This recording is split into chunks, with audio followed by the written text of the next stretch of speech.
The lord. ఈరోజు November 20వ తేదీ 2024 సంవత్సరం బుధవారం. కేసరపల్లి దగ్గరలోని ఏం పేట ఇది? కేసరపల్లిలో పాస్టర్ అశోక్ జాన్ గారి చర్చిలో 1500 మంది 150 మంది సేవకుల సభ్యుల సందర్భంగా నేను కూడా పాల్గొన్నాను.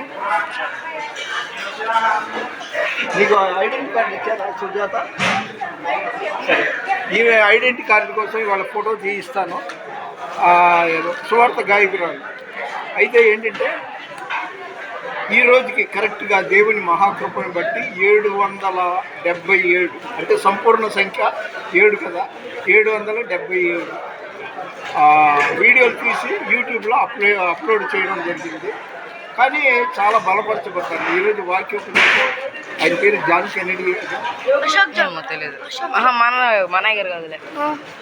వాక్యం చెప్పిన అయ్యగారి పేరు తెలియదు. చాలా బాగుంది. దీన్ని సుధీర్ బాబు గారు లీడ్ చేశారు అన్నమాట. అందుకని చాలా సంతోషంగా ఉంది. నేను ఎక్కడికి వెళ్ళినా ఒకటి, ఇవి చదువుకుంటారు జనాలు, అందరికీ ఇదే సువార్త. నేను వెనకాల చూడండి, యూదా గోత్రపు సింహం అని ఉంది. ఈ విధంగా నేను సువార్త చెప్పుకుంటూ తిరుగుతుంటాను. ఇంకా రేపేం జరుగుతుందో మనం ఎరగం కదా. అందుకని బ్రతికున్నన్నాళ్ళు, దేవుడు ఓపిక ఇచ్చినన్నాళ్ళు సర్వలోకానికి వెళ్ళి సర్వ సృష్టికి సువార్త ప్రకటించడం నా హాబీ, నా ధ్యేయం, నా బాధ్యత. ఈ పేరు చెప్పండి. నా పేరు శాలంరాజు గారయ్య. నేను గుడివాడ ప్రాంతంలో వెంట్రప్రగడ దేవుని సేవ. గతంలో మీరు అయ్యగారు కూడా చాలాసార్లు మాకు సపోర్ట్గా వచ్చారు, సదస్సులు పాల్గొన్నారు.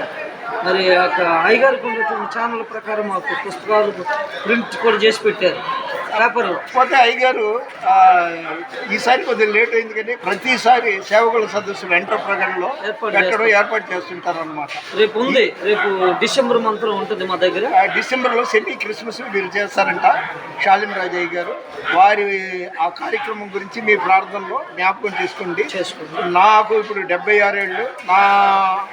నేను కూడా బ్రతుకున్న నాళ్ళు సేవ నమ్మకంగా చేయడానికి దేవుడు సహాయం చేయాలని మీ ప్రార్థనలో జ్ఞాపకం చేసుకుంటే, ఈ వీడియో చూస్తున్న మిమ్మల్ని, మీ కుటుంబాన్ని దేవుడు సమృద్ధిగా దీవించునుగాక. దేవుని పరిచర్యలో మీ రత్నం ఫ్రాన్సిస్. God bless you.